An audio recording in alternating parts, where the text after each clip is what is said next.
एक अच्छी price negotiation strategy आपके कंपनी के रेवेन्यू ऑब्जेक्टिव्स और अपने प्रोडक्ट के लिए जो वैल्यू क्रिएट करना चाहते हैं दोनों को प्राप्त करने में मदद करेगा।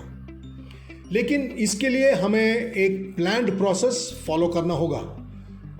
सो चलिए पहले हम उन एक्टिविटीज को समझें जिससे आपका नेगोशिएशन सफल होने के चांसेस बढ़ जाएंगे। प्रिपरेशन या तैयारी। पहले आपको नेगोशिएशंस के लिए पूरी तैयारी करनी होगी।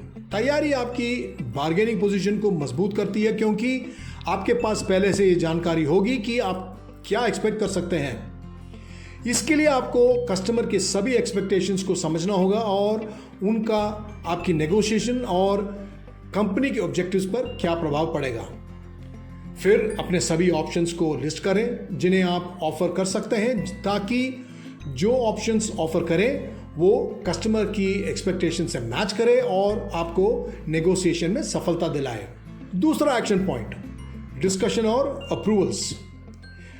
कस्टमर एक्सपेक्टेशंस को मीट करने के लिए जो ऑप्शंस आपने फाइनलाइज किया है उनको मैनेजमेंट के साथ डिस्कस करके अप्रूवल लेना बहुत ज़रूरी है, क्योंकि ऐसा तो नहीं हो सकता कि आप कस्टमर के किसी भी एक्सपेक्टेशन को मीट करने के लिए हर बार ऑफिस फ़ोन करके अप्रूवल लें या कस्टमर को बोलें कि आप वापस जाकर डिस्कस करके जवाब देंगे।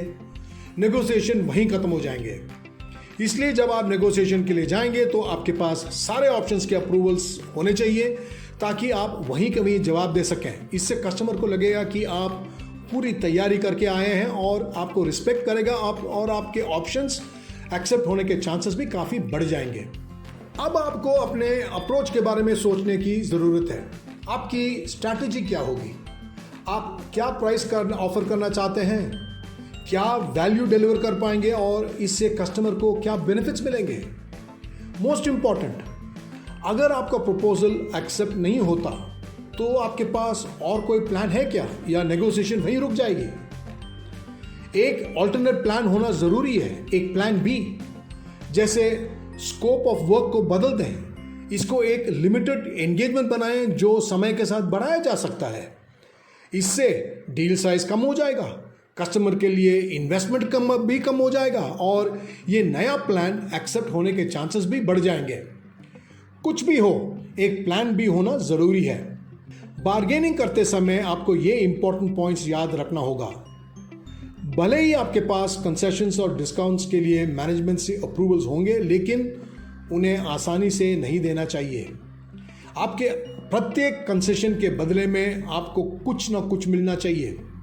ये ना भूलें, नेगोशिएशंस देने और लेने के बारे में है। जैसे 10% एक्स्ट्रा डिस्काउंट देते हैं तो बदले में एक्स्ट्रा एडवांस मांग सकते हैं। इसलिए आपको ये पता होना चाहिए आपको कब और किस बात को मना कर देना है। आप कस्टमर के हर रिक्वेस्ट को एक्सेप्ट नहीं कर सकते, तो ये आपको पहले से ही प्लान कर लेना चाहिए कि आप क्या एक्सेप्ट करेंगे और क्या नहीं। अग्रीमेंट के समय या नेगोशिएशन के अंतिम चरण में आपको फाइनल डिस्काउंट या कंसेशन देकर डील क्लोज कर देना चाहिए। इसको एक और मीटिंग के लिए नहीं छोड़ना। इस फाइनल प्राइस से कस्टमर भी खुश होना चाहिए और बिना किसी हेजिटेशन डील पर साइन करने को तैयार होना चाहिए। डील ऑफिशियली साइन होने तक कस्टमर से कुछ रिटर्न कमिटमेंट लेना जरूरी है और उसमें अग्री किए गए सारे टर्म्स लिस्ट होने चाहिए। अगर इन टर्म्स से सब पार्टियां खुश हैं तो समझें ये नेगोशिएशन सक्सेसफुल रहा।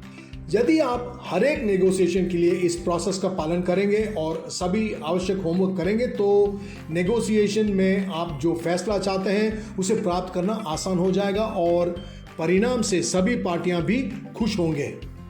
यही तो है किसी भी नेगोशिएशन का इंपॉर्टेंट मकसद।